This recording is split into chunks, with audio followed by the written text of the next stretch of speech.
A very good morning, everyone. Thank you so much for joining our webinar series, Decoding Psychosocial Risks in the Workplace. For anyone who's new around here, my name is Manasa Visakai, and I'm the content producer here at IHR Australia. I will also be your host for today.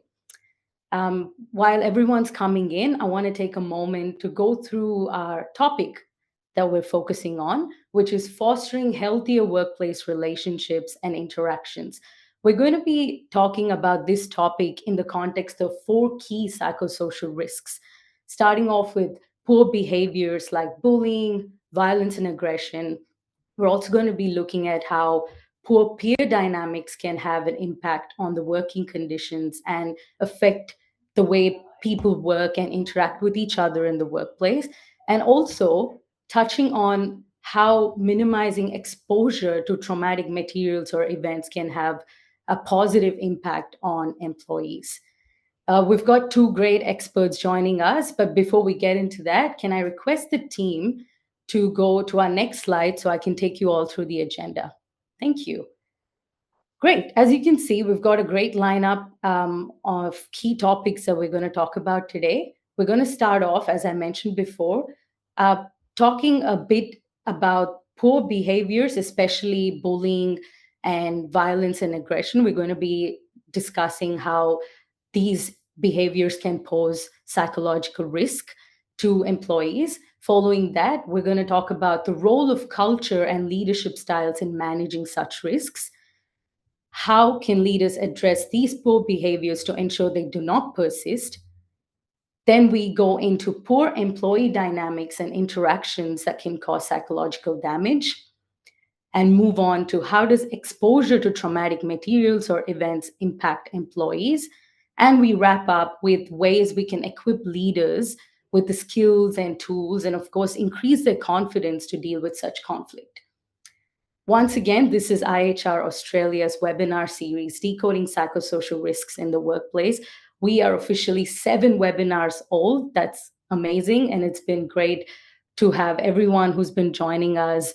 I hope it's been a great experience for everyone. And for those who are new around here, we do also have our YouTube channel, which is IHR Oz, where all the previous webinars basically, which talk more about some of the legal obligations that's there for employers in the sort of psychosocial risk management space. We've talked to a great deal about that. Our consulting psychologist Stephen Booker has also provided some resources in those webinars. So please feel free to jump on our YouTube channel. All the webinars are accessible to everyone for free. Wonderful. I can see a lot of participants joining us today. We have done something really interesting for this webinar. We haven't done it in our previous webinars. In the bottom where you can see the chat box and the Q&A box, I want to quickly mention that the chat box is open for all our participants. So feel free to discuss amongst each other as our experts sort of comment on some of these psychosocial risks, and feel free to share what you have been doing in your organization to sort of boost employee well-being and foster positive relationships. And on the other hand, the Q&A function is for anyone with a pressing question to put down your questions, and our team in the background will pick some of them, as we won't have time to address all of them towards the end of the webinar, but we'll try our best to get to most of them. So feel free to use the chat and the Q&A box to have your discussions and put down questions respectfully. I'm just going to give it one more minute and get everyone to join our session and bring on our amazing experts for today.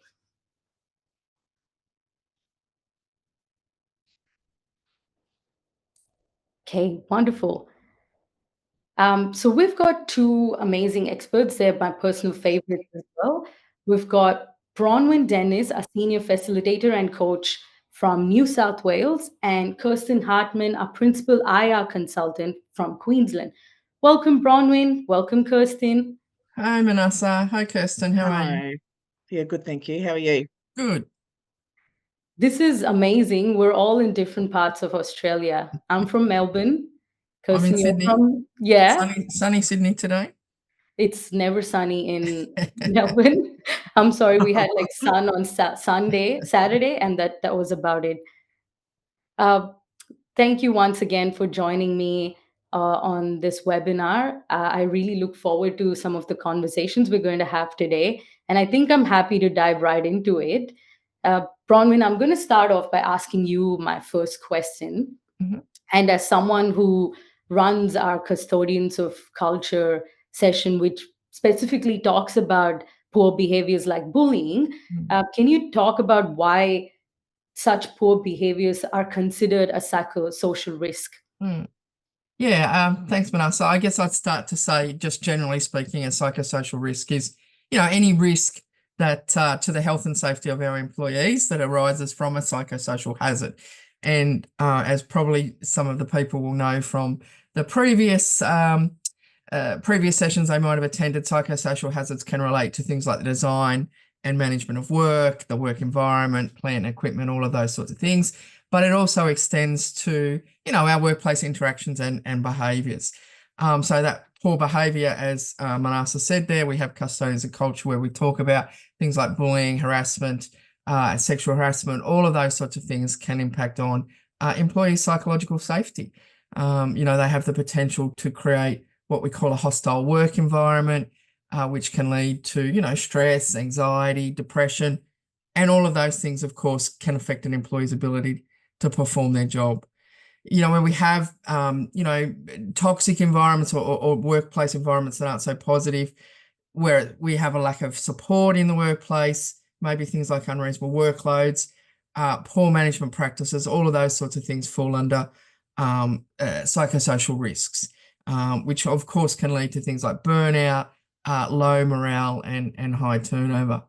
Interestingly, recent data from the New South Wales State Insurer showed that in the last 3 years, psychological claims are increasing at a much greater rate than physical claims, so 30% as compared to 11%. And the average cost and time off work in those cases is more than triple that of physical risks. Yes, thanks, Bronwyn. I think the recognition and acknowledgement from the regulators about the seriousness of this topic is evident.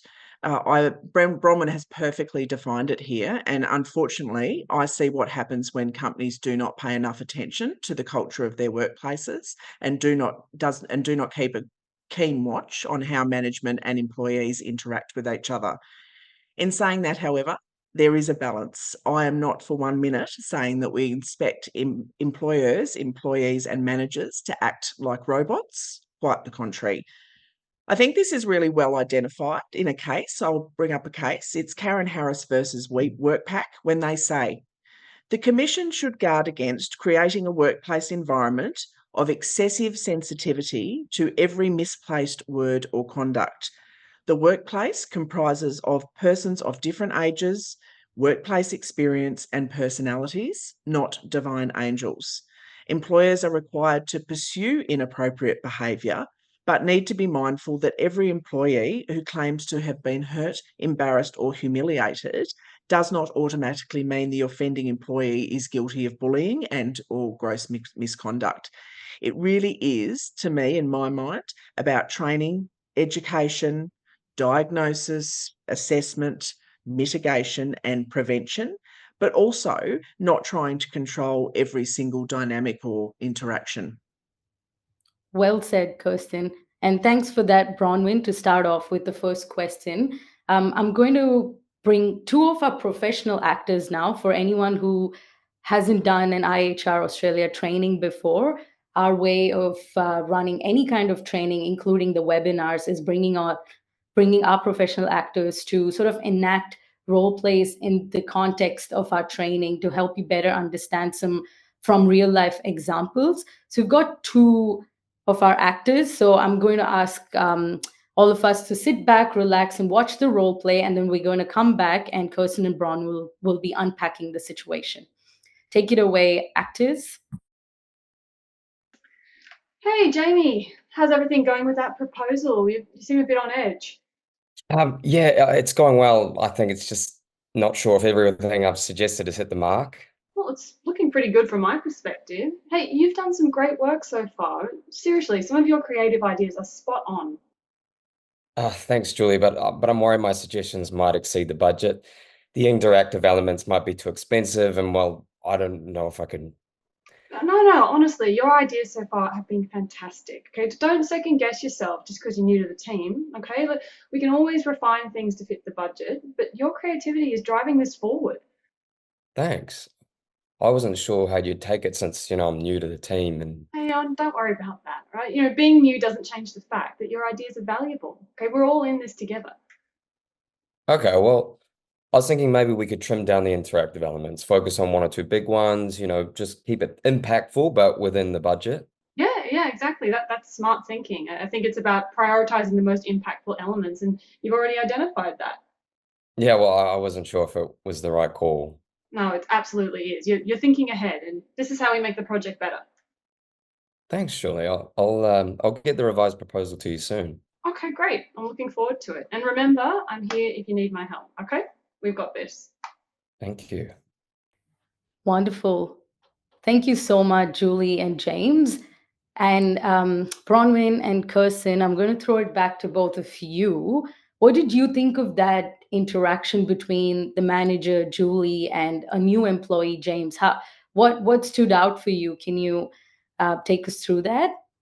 Yeah, I think for me that concept of performance management or performance feedback, but done in a way that is respectful to the employee. We use our active listening skills. We listen to what the concerns are of the employee, don't dismiss them, but address their concerns, and using that coaching style of leadership rather than the telling. I'm sure the manager probably had many ideas how that problem could be resolved, but letting the employee come up with those ideas and supporting those ideas rather than telling them how it should be done, which creates that sort of positive culture where people don't feel afraid to come up with ideas or share their experiences. Yeah, I couldn't agree more, Bronwyn. You've really nailed it. I think that that was a breath of fresh air to watch, and more and more companies should definitely have managers and leaders that bring the employee into the process and really foster and mentor their employees. I feel there would absolutely be a relationship towards if you had the more fostering, the more positive, the more inclusive managers, employees, and the more reasonable management action that's occurring.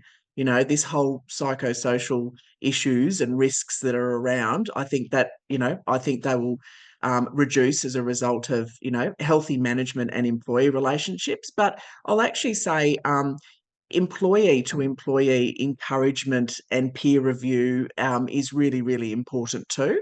And being proud of our other team members. And I find some of the worst work environments, which also, when I say worst, they've just had some troubles, is around where managers foster a really competitive environment, so people feel like they have to defend their role. I think the more collaborative and everyone's part of a team obviously means that there's much more opportunity for a happy workplace. Thank you for that. And I think one of the things from both of your responses that stood out for me, and of course from the role play, that clearly demonstrated that positive leadership style, and the culture itself was encouraging speaking up to all the employees. So what role does culture and leadership styles play in managing risks like poor behaviors, that poor behaviors cause to employees? Bronwyn? Yeah, look, if we look at this from a sort of organizational legislation perspective, there's various pieces of legislation that talk about our positive duty. So as organizations, we have a positive duty to prevent, any sort of relevant unlawful conduct. Under the Sex Discrimination Act, for example, that could be, there is a positive duty for organizations to eliminate, as far as possible, sex-based discrimination and harassment.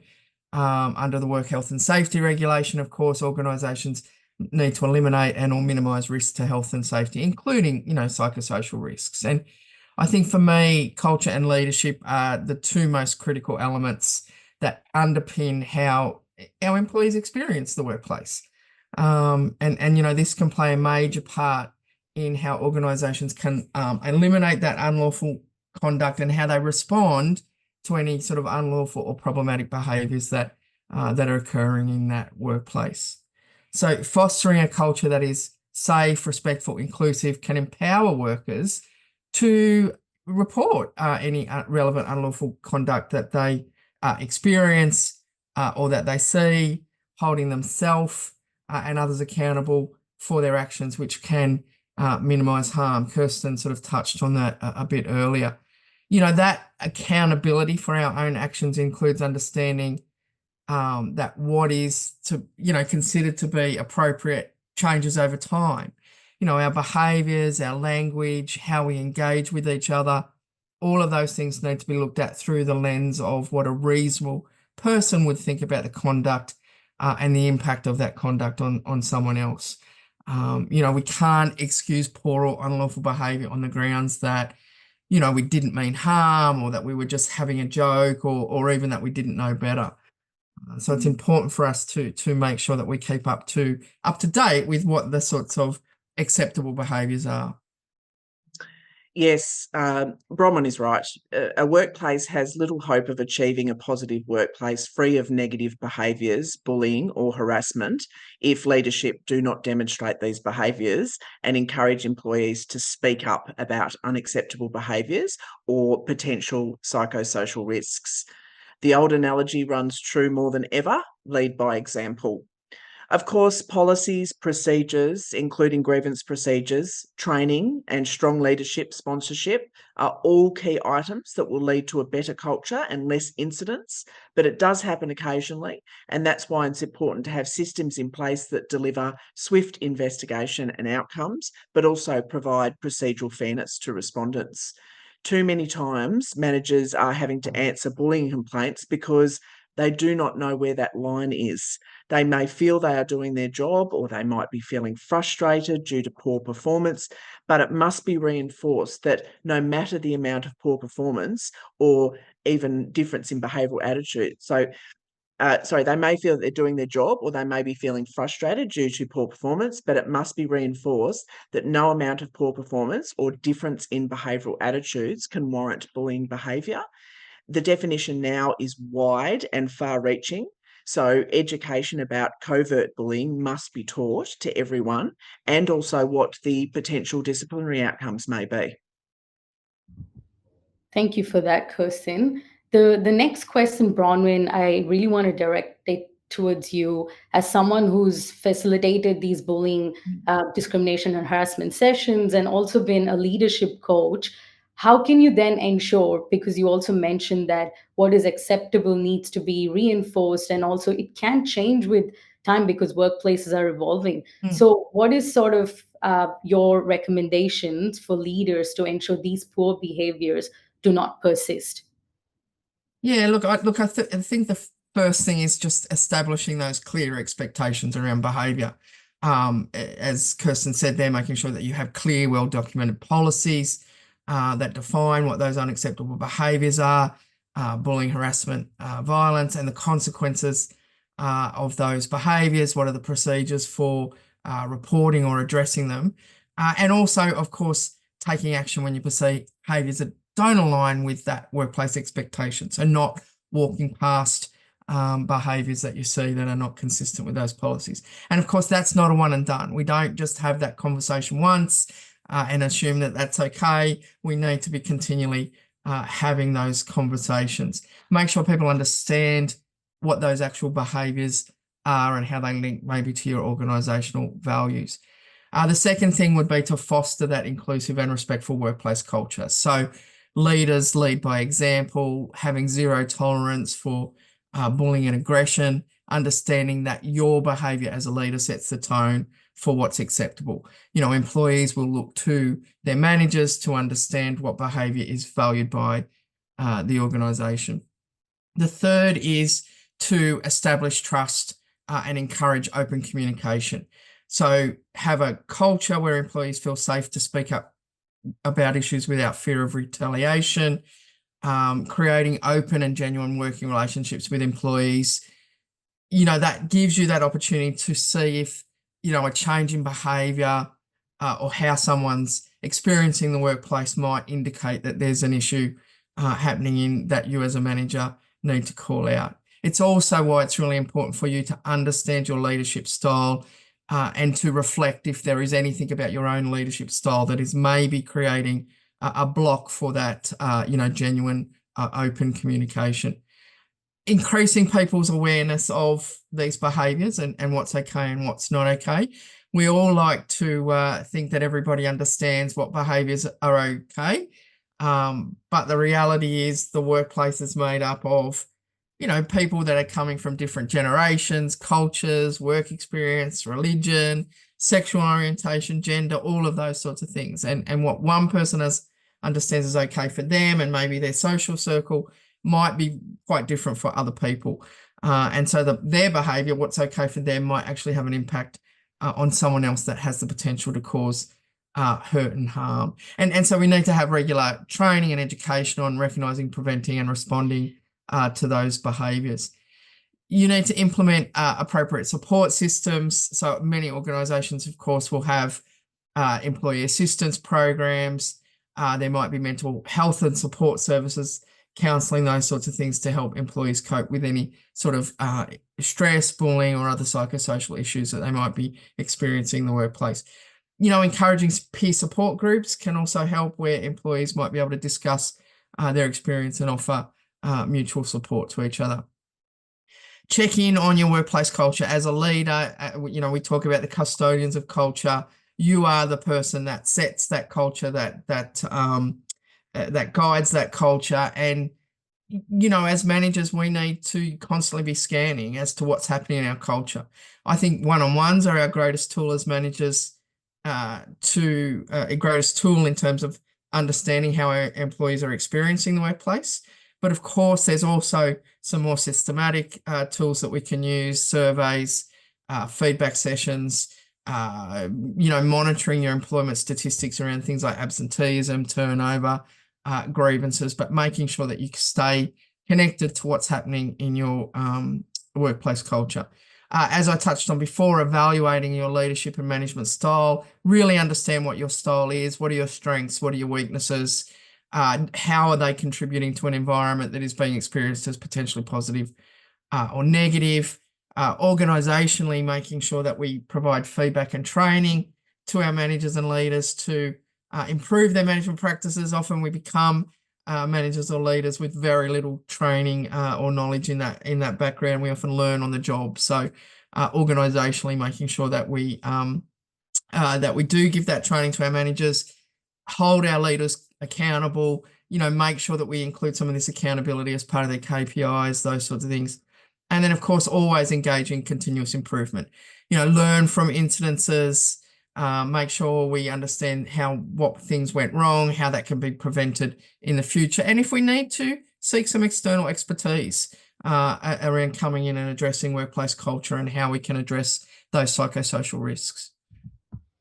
Thank you for that, Bronwyn. That was a really detailed sort of plan as well for anyone who's keen. When we do send the recording, you can always implement those 8 steps in your organization as well. And that I'm going to wrap the poor behavior section of this webinar and move on to the sort of peer relationships and how, when there's lack of collaboration or there's increased friction within team members, which is also identified as a significant psychosocial risk. I'm going to bring Bronwyn back again for this one to just talk about how does poor sort of relationships between employees cause that psychological damage, and what are some interventions that you recommend for leaders? Yeah, sure. Look, as we say, the leader is the custodian of their culture and they drive that culture, but we're all within that workplace culture. So the way that we all behave, everything we bring to the workplace obviously impacts other people's experiences of the workplace. Look, employees are not always going to have, similar communication styles or engage well with each other. As we've just said, everyone comes from different backgrounds. We have our introverts and our extroverts and all of those sorts of things, and people operate very differently in the workplace. But where we have those issues of conflict or tension between employees, it's really important as leaders that we step in and address those as soon as possible. If we have any leaders online that sort of tend towards a bit more of an avoidant or laissez-faire leadership style, getting more comfortable with stepping in early to resolve issues, because if we don't resolve those behaviours or those situations very early on, they potentially will lead to escalation to bullying or harassment or aggression. So we already talked about we need to set clear expectations around work outcomes, timelines, performance, including where people are expected to engage with each other, again, regardless of personal style. Have clear expectations about how we engage with each other and what behaviours are acceptable and not acceptable. We might discuss those with the team regularly. People will often have things like team charters where the team agrees what is acceptable behaviour and how we potentially as a team call each other out on that. Intervene when needed. As I said, as a manager, you might have a default of a more hands-off style or expect people to sort things out. But, if tensions are escalating, it is important that you step in to address any instances where behaviour are outside those agreed norms. Make sure that employees are aware of the impact on their behaviour on each other and their team members. Don't assume that, as we said before, that everybody knows what is right or wrong. Have those discussions about how someone's behaviour has impacted on someone else. Listen to make sure that they have understood that their behaviour is not acceptable in the situation. Make an agreement going forward on how people are going to communicate with each other can lessen that impact of poor or unlawful behaviour. And then, of course, as managers, we need to continue to monitor the situation. So check in with our employees as to whether the behaviours are continuing, check in constantly around, those discussions, that language around how we behave in the workplace. Thank you, Bronwyn. I do apologize for throwing two questions back to back at you.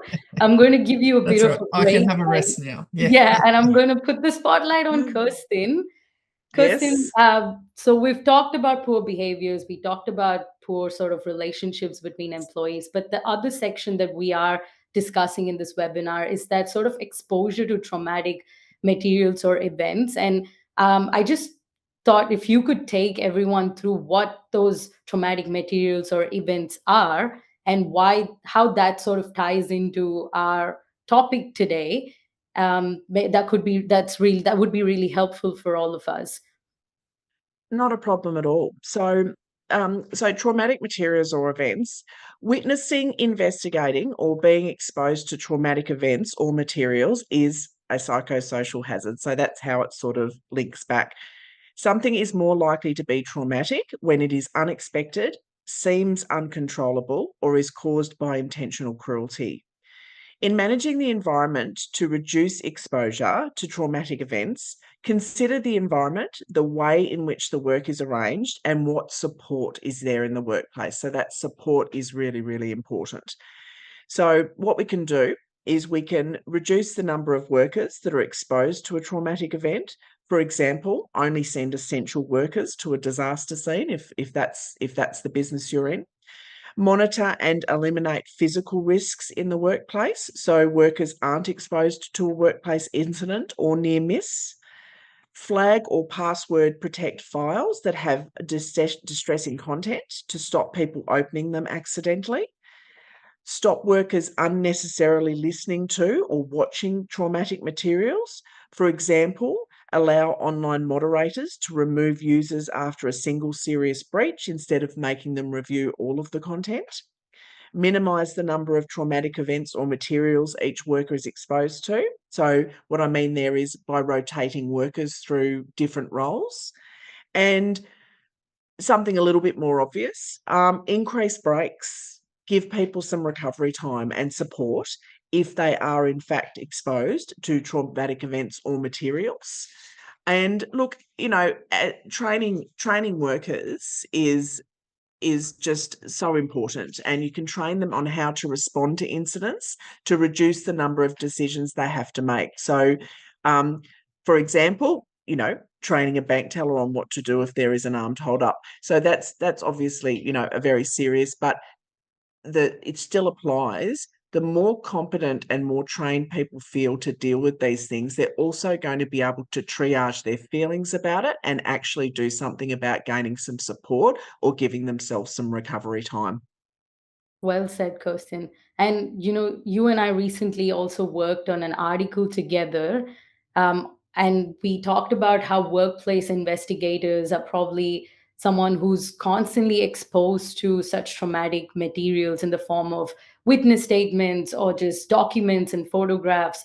So we did talk about it in the article, so maybe you could touch on that here. What are some sort of self-care options if someone is an investigator in our participant as well, in our participants today? Like, what are some self-care options they can practice, and what can organizations do? So it's sort of a two-part question. Can you Yeah, take us sure. through that? Not a problem. So, in my experience as an investigator, and also in my experience peer reviewing workplace investigations, I've become acutely aware of the types of traumatic materials, accounts of events, and experiences that investigators and mediators are privy to. We do need to offer support to our investigators and mediators because it is almost inevitable that one particular case or complainant or respondent or a set of cases could lead to stress and anxiety. For an organisation, it is their role to try and limit the exposure, but also provide avenues of outlet and support.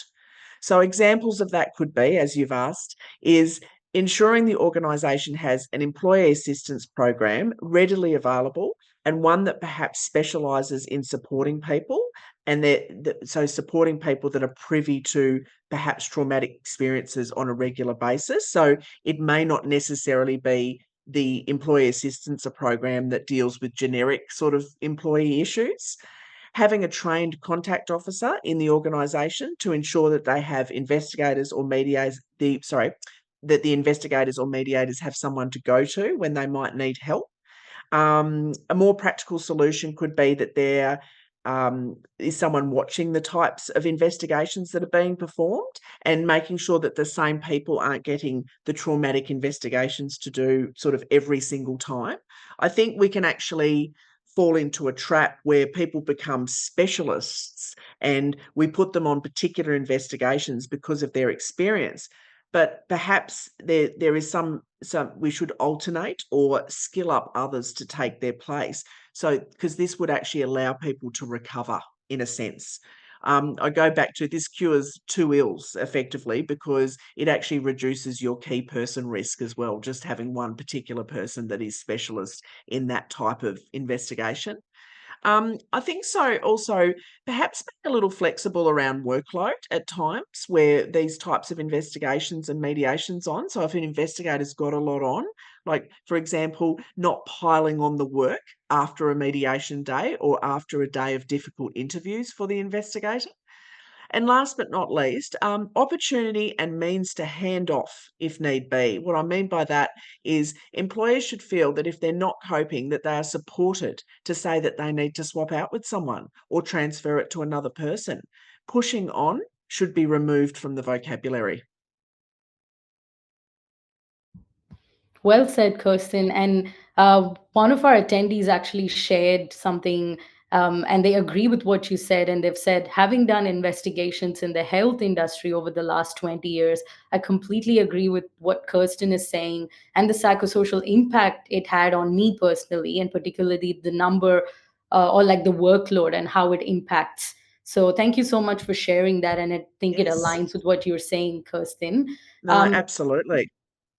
Thank you for that. For all the attendees, I did want to quickly highlight that the Q&A box is open for anyone who wants to ask a question, because we've only got about 2 questions before we jump into the Q&A section of our webinar today. So feel free to put down your questions. I've already seen a couple come through, so we will try our best to get to them if time permits.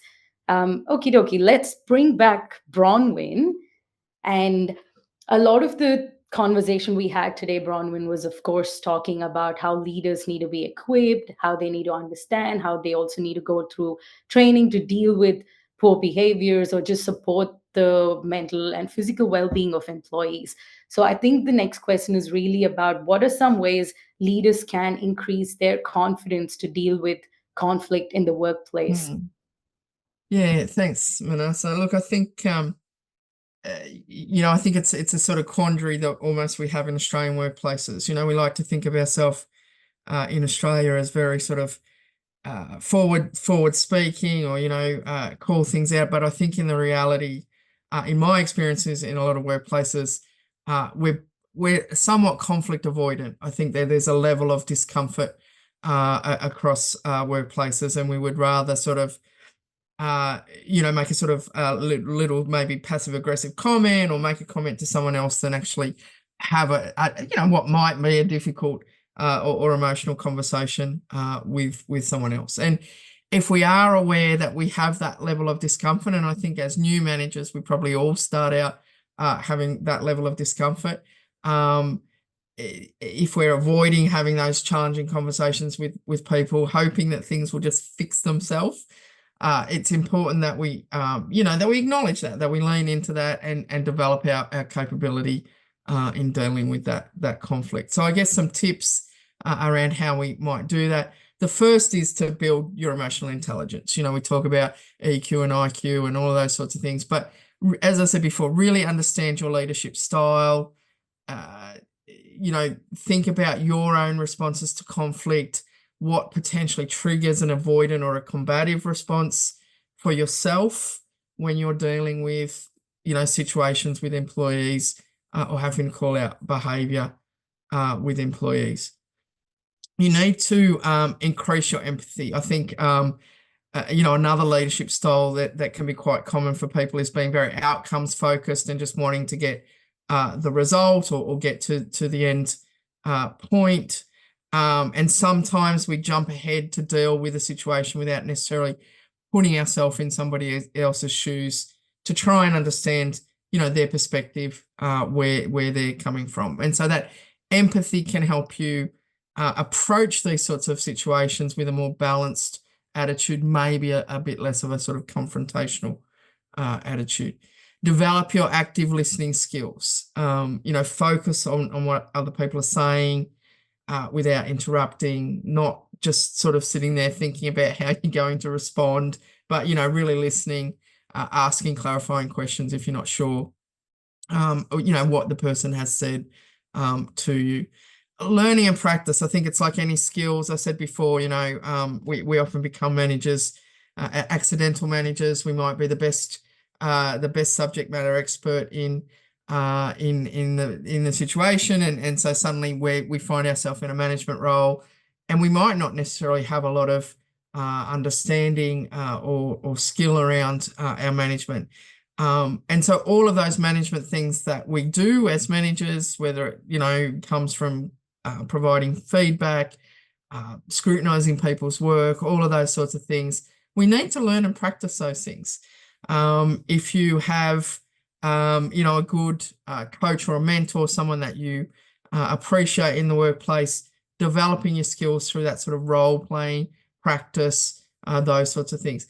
Keep up with the latest research and tools and techniques on leadership styles and conflict resolution. Again, don't in the same way that you would go and research and learn how to solve a technical problem, research and understand how you can solve this sort of technical this sort of conflict resolution. Strengthen your decision-making skills. I think, for a lot of people, there's a hesitance to resolve the situation in terms of saying, I can see both sides and I don't want to upset anybody. We need to strengthen our decision-making skills. So around gathering information, considering perspectives, weighing up options before we make a decision, and recognize that all decisions might not be perfect, but making a decision is better than doing nothing. You can always course correct if you make a wrong decision, but if you do nothing, then the situation just will continue to carry on. And you won't get to the point where you go, oh, okay, I realize we made the wrong decision there. Let's sit down, reassess and make a new one. And then creating that workplace culture. We've talked about this a bit today, but creating that workplace culture that really does value feedback and open dialogue. It makes it easier to address conflict earlier. It also means that together as a team, you hold each other accountable on calling out poor behaviour. It's not just you as the manager that is always the one having to, to call it out and be the behaviour cop, because if we have that culture where we're all accountable for the way that we engage with each other people in the team can call out behaviour as well.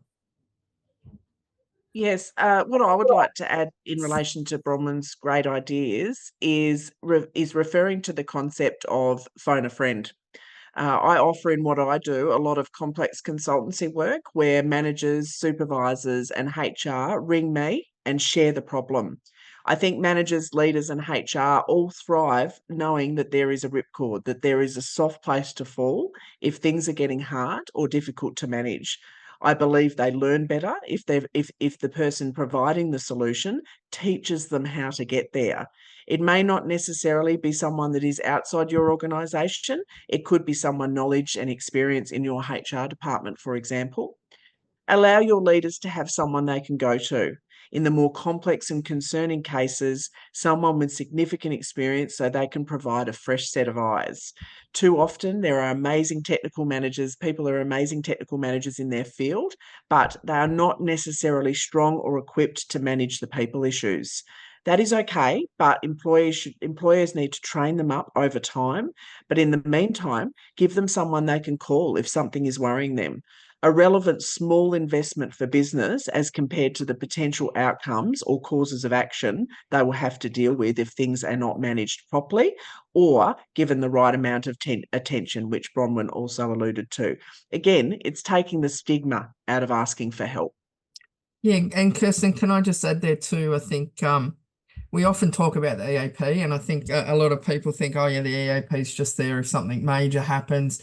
But a lot of those programs will have things like manager assist.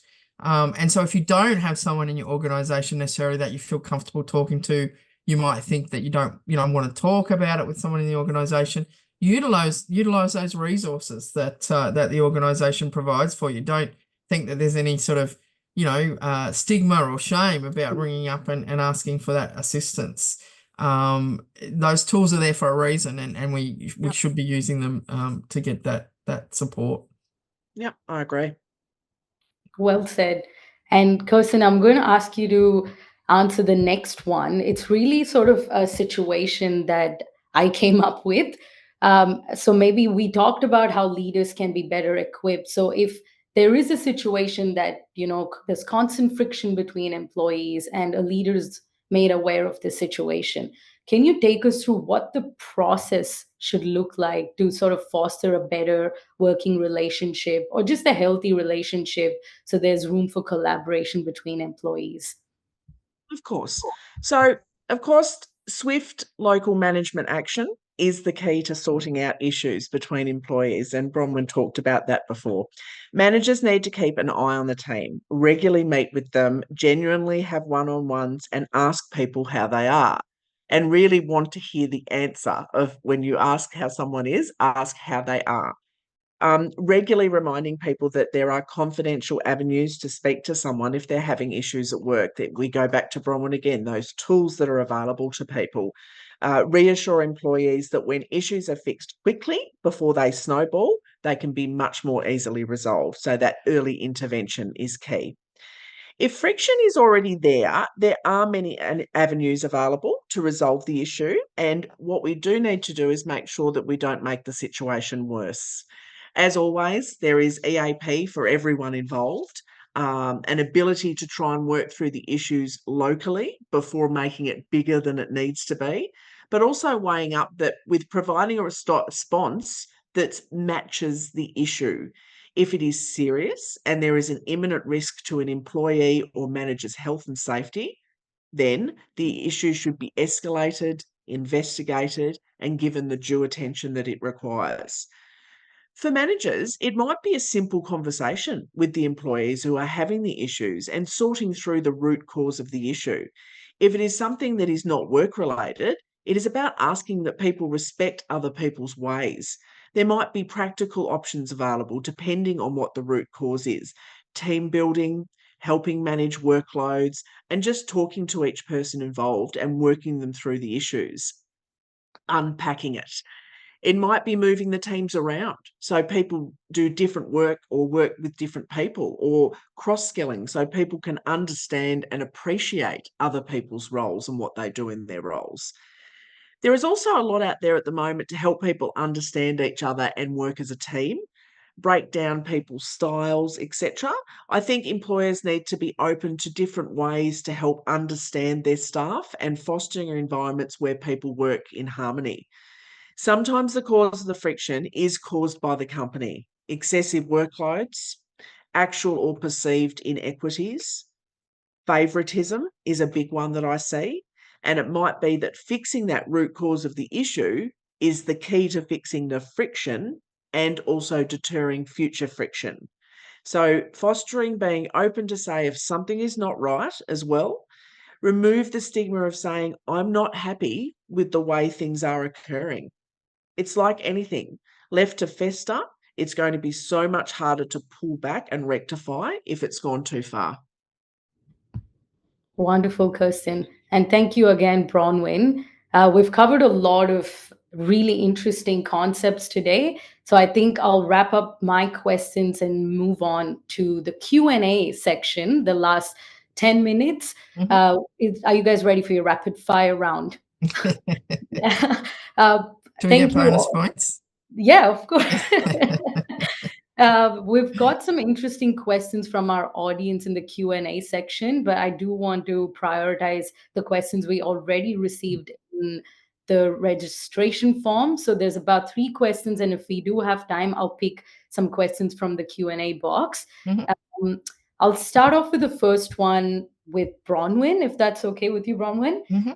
The first one that we have here from the attendee is, what are some practical tips to support new or junior supervisors and managers to strengthen their skills in this area? Yeah, great question, Manasa. This is something for me that I'm very passionate about. We do have our Stepping Up program where we provide very practical skills for new managers. As I said earlier, I was the sort of manager that just became a manager. No training or experience beforehand. I think most of us, have that experience that we're potentially good at what we do. We move up the ladder and then suddenly we find ourselves, supervising other people, and it can be really daunting.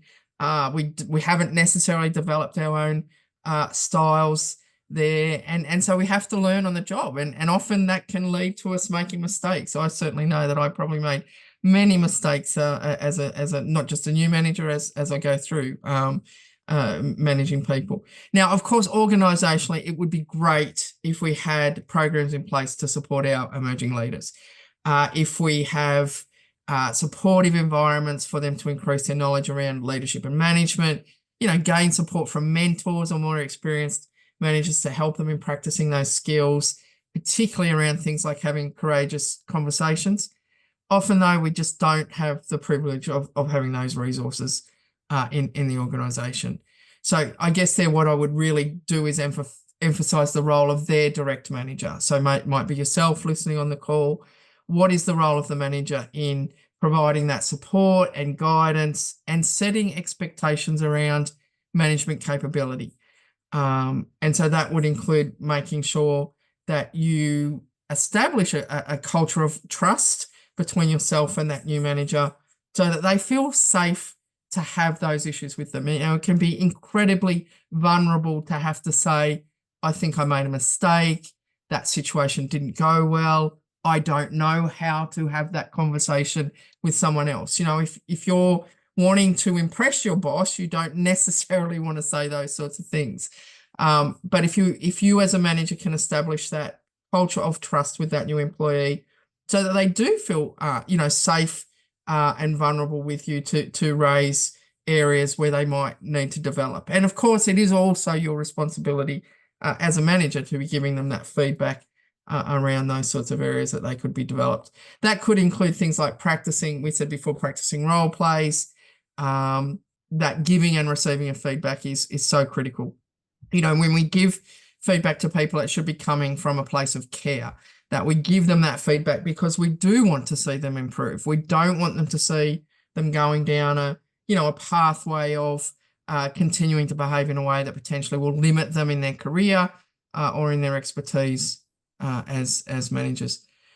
On a practical level for new managers, what I would say is lean into that seeking feedback. It can be really uncomfortable. No one wants to hear that they weren't, 100% brilliant at something. Well, I don't like to hear that I wasn't 100% brilliant at something, but, lean into that seeking feedback. Get comfortable. You might need some time to process it, but get comfortable asking for that genuine feedback. Develop your management skills in the same way that you developed your technical skills. Read articles and books, watch TED Talks, ask a manager that you admire for advice. Do some of these online assessments around management styles so that you can understand your own strengths and weaknesses. Remember to be really, super reflective about where you've gone well and maybe where things didn't go well and what each of those situations can teach you about your style, about that experience in the workplace. Discuss all of this with a manager or a trusted advisor. And don't beat yourself up if you make mistakes. We all make mistakes, but just acknowledge it. If the situation warrants it, apologize and just learn from it. Thank you, Bronwyn. The next question, Kirsten, if it's okay, I would like for you to take this one. You did mention contact officers in one of your responses. So this attendee is asking, I'm interested in thoughts on contact officers, which seem to be gaining a revival as a result of the new laws. How essential or important is their role in assisting managers to create safer environments? So, first of all, I totally agree with that comment. I think they are actually seeking a huge revival, and I am absolutely an advocate of that process. I think contact officers, I think they're critical. I think with the way all of the legislation is going, that you need people on the ground that are there for people to talk to. It is simply not. We cannot manage by policy. It is just not the way we should do things. Policy is there as a basis and a foundation and, the rules, I guess, if you want to say that. But contact officers allow people to go and speak to someone if they're concerned about something, if, they're helping assist that policy. What I also like about the contact officer concept, rather than 100% relying on the chain of management for people to come and talk to them, is that potentially, or not even potentially, most of the time, these contact officers will be people that people feel they can be they can approach. There is no power imbalance there. In terms of there's a stigma attached to sort of, we've talked about this, the flavour has gone throughout this whole webinar, that there's this stigma of, if I put my hand up and say I'm unhappy, that might have a negative impact to my career or my job. These contact officers are opening those gates, opening those doors for people to start putting their hand up and saying, look, I'm not quite sure I'm happy about this, or I'm concerned.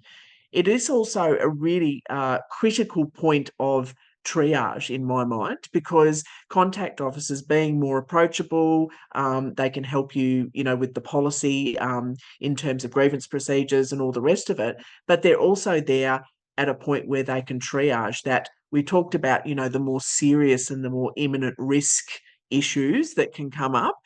Contact officer there is really to apply that triage. Is this someone has come to me with an issue? They can read the policy and they can know all of that, but it's also someone very quickly saying, no, I think this is really, really serious and I need to escalate this quite quickly.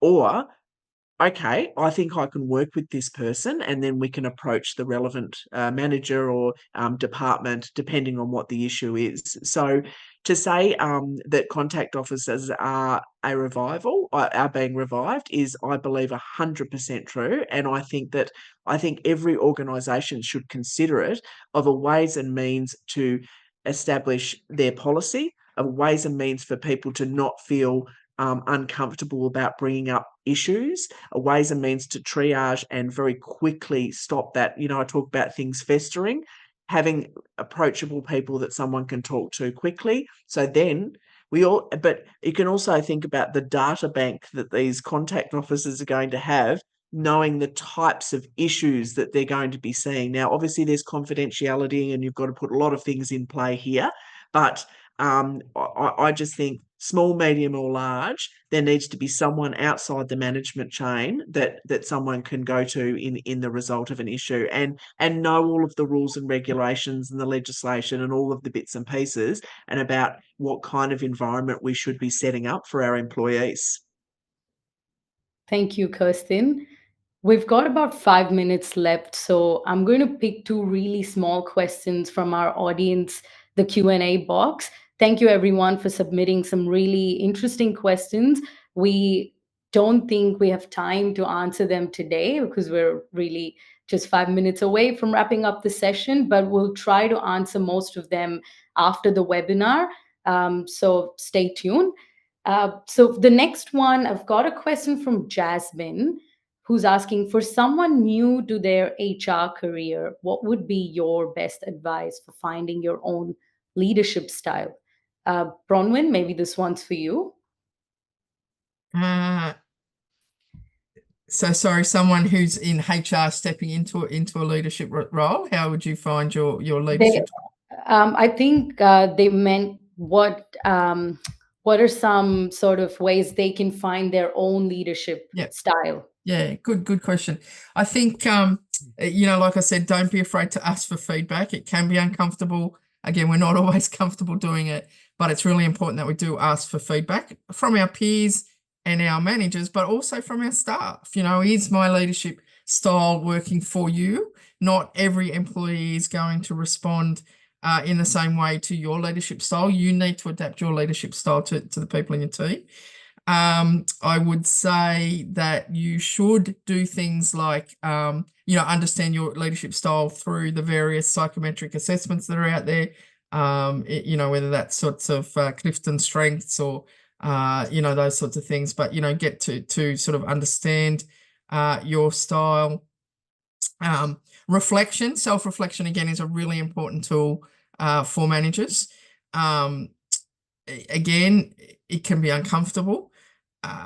It might take us a little while to process a situation, but genuinely sitting down and reflecting on when situations go well or don't go well and what can we learn from them.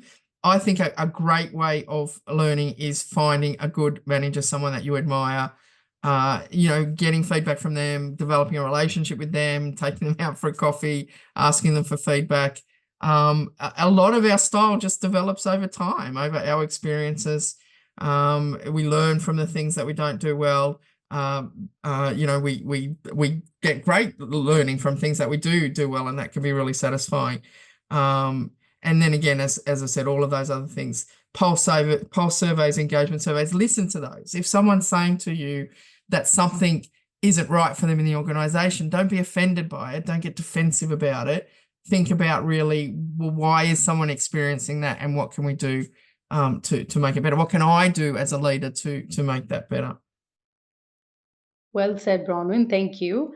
I'm just going to ask one final question, and I think we can wrap up the session. And Kirsten, I believe you spoke about favoritism in one of the sections in today's webinar.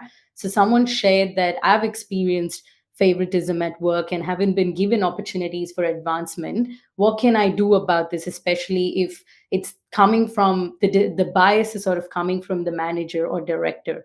Do you have any recommendations for them? We can keep it short. Yeah, sure. Everyone experiences that at some point in their working career. So I understand and I empathise.